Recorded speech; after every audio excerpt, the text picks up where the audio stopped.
Israel Prime Minister defies U.S. President Biden over Palestinian two-state solution. Once we're done with this, I'm going to talk about the CNN report, and then we'll move on.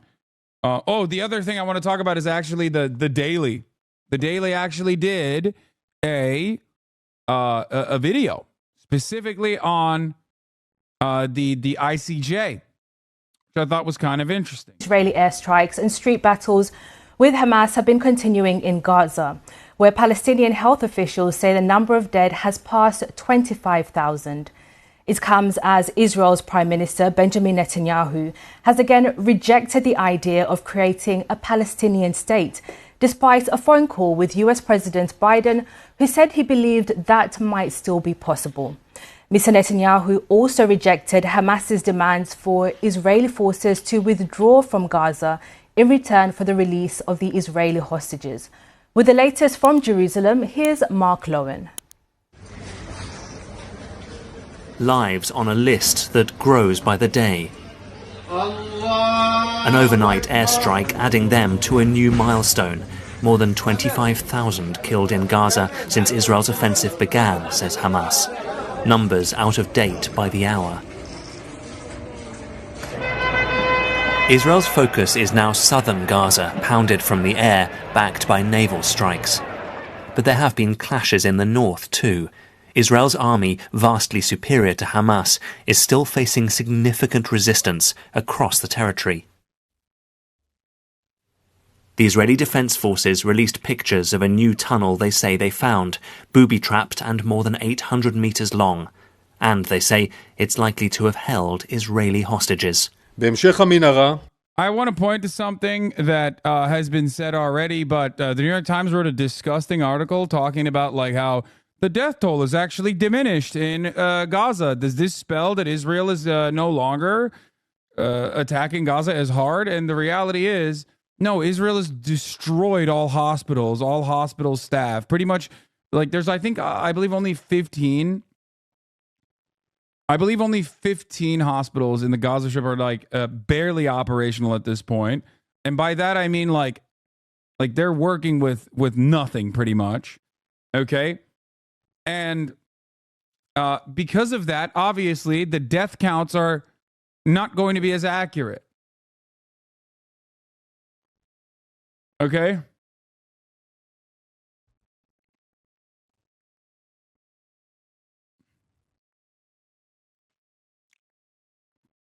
So only one is fully operational.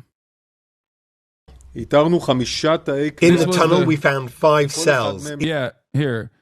The IDF purposely destroyed every means of civil record keeping in Gaza, from hospitals, parliament, universities, all of it. If New York Times reported these, it added they were Hamas run to make a genocide more palatable. Now hundreds still die every day and they'll ignore it entirely.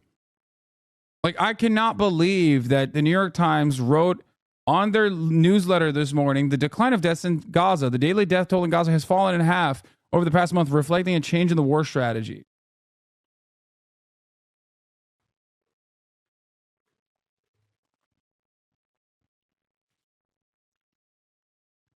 That blows my mind. That blows my mind, dude.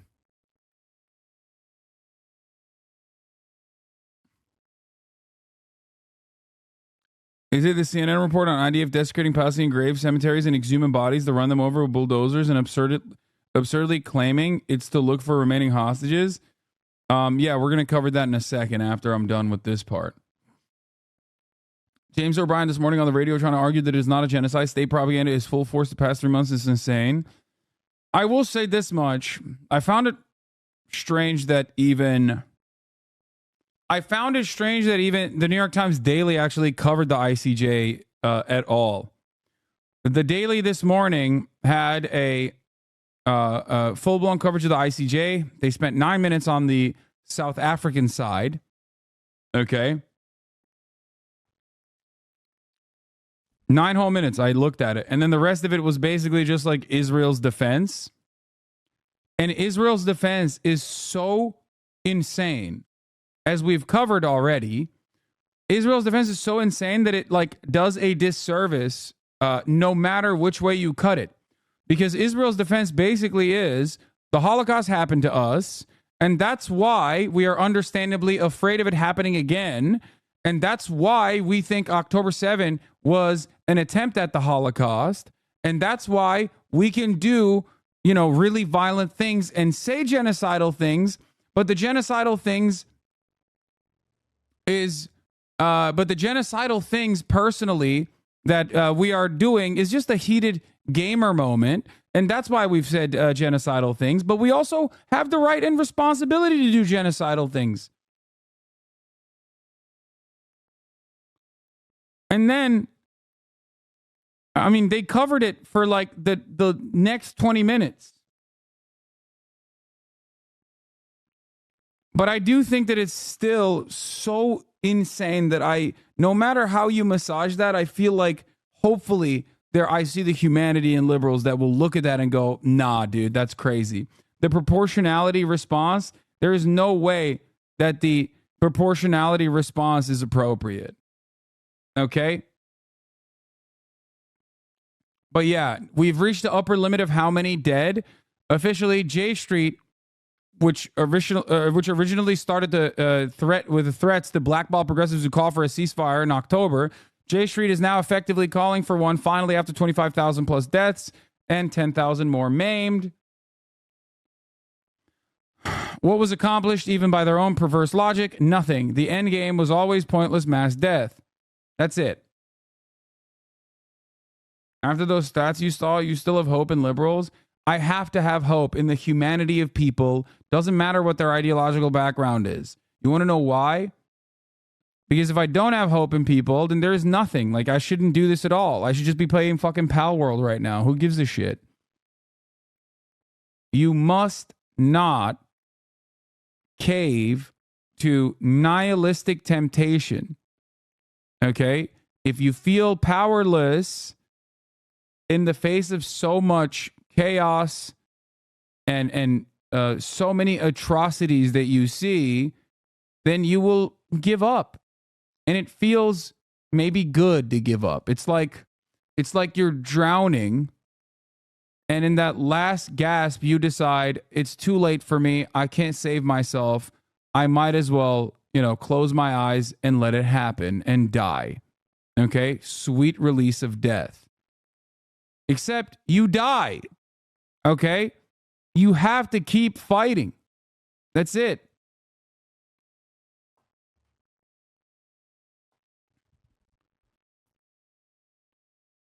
For me,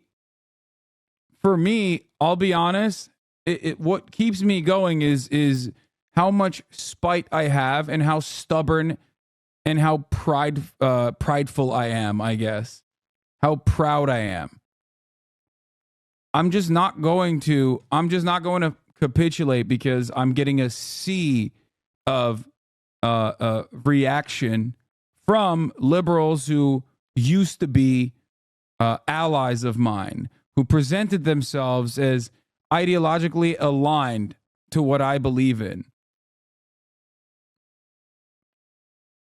Okay?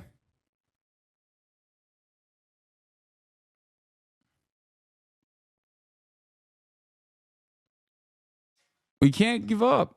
There's no way. There's no way that you can give up. You can't.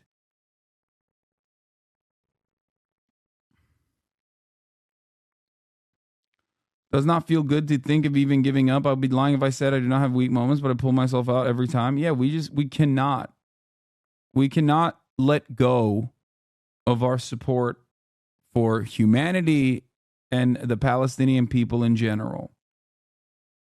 Okay?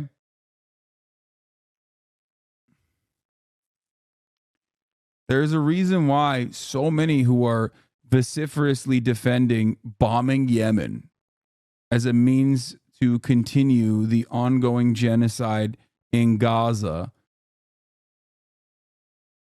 Previously, maybe a couple months back, if you were to ask them, would tell you the invasion of Iraq was completely unacceptable. Okay? The arc of justice is long. It takes a long time for things to get fixed. Okay?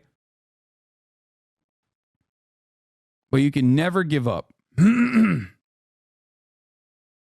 Even so-called leftist anti-Zionists are racist as fuck.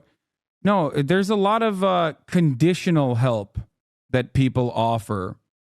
Like their allegiances to the Palestinian people or their allegiances to the Middle Eastern people and the population is, it only goes so far as like these guys are perfect victims.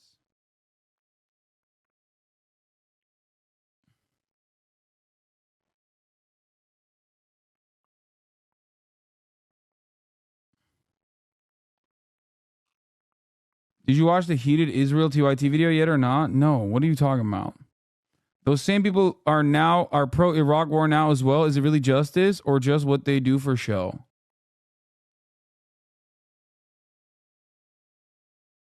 Anyway.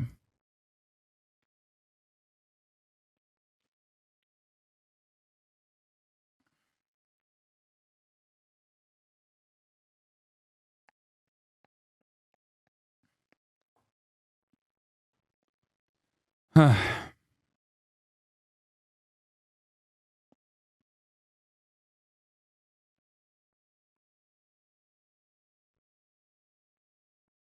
think they're talking about Jang arguing one of his Israeli Zionist co-hosts. No, I haven't seen it, but I don't care.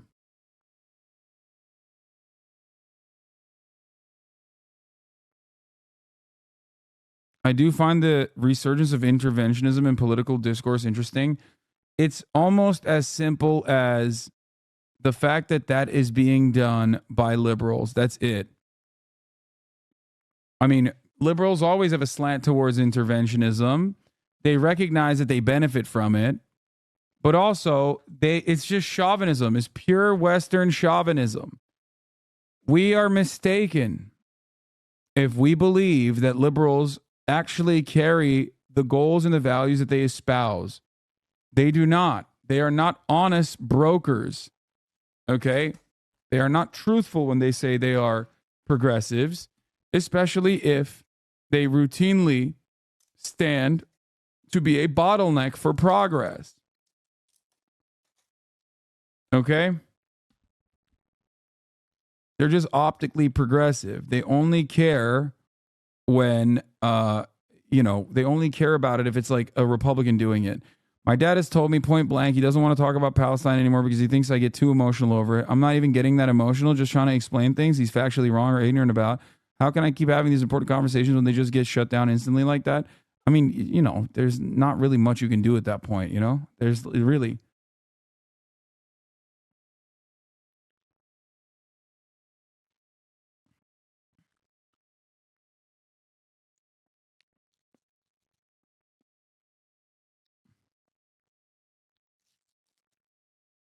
I do believe right now,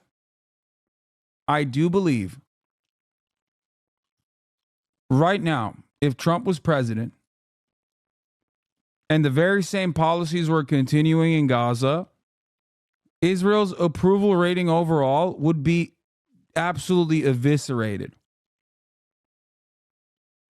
If there was this level of attention being paid to Israel and Trump was the one who was leading that charge, oh my God. Liberals did this with Black Lives Matter. Okay? Black Lives Matter started under the Barack Obama administration. Liberals, including the Podjons themselves, openly were antagonistic towards BLM.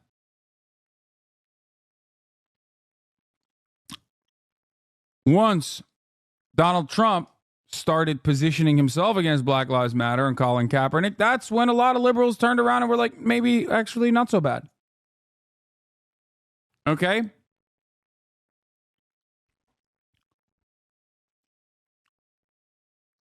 Many liberals were not upset when Barack Obama had a white nativist immigration policy. But when Donald Trump did it and then turned around and correctly said, well, who do you think built the camps? Barack Obama did. They got mad.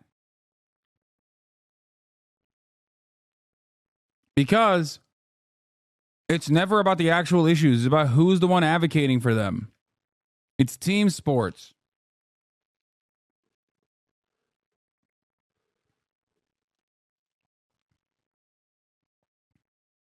That's it.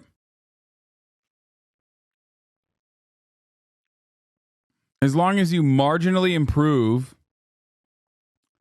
the conditions, as long as you sanitize it, right? Like they're no longer kids in cages, the immigration overflow detention facility, then it's fine.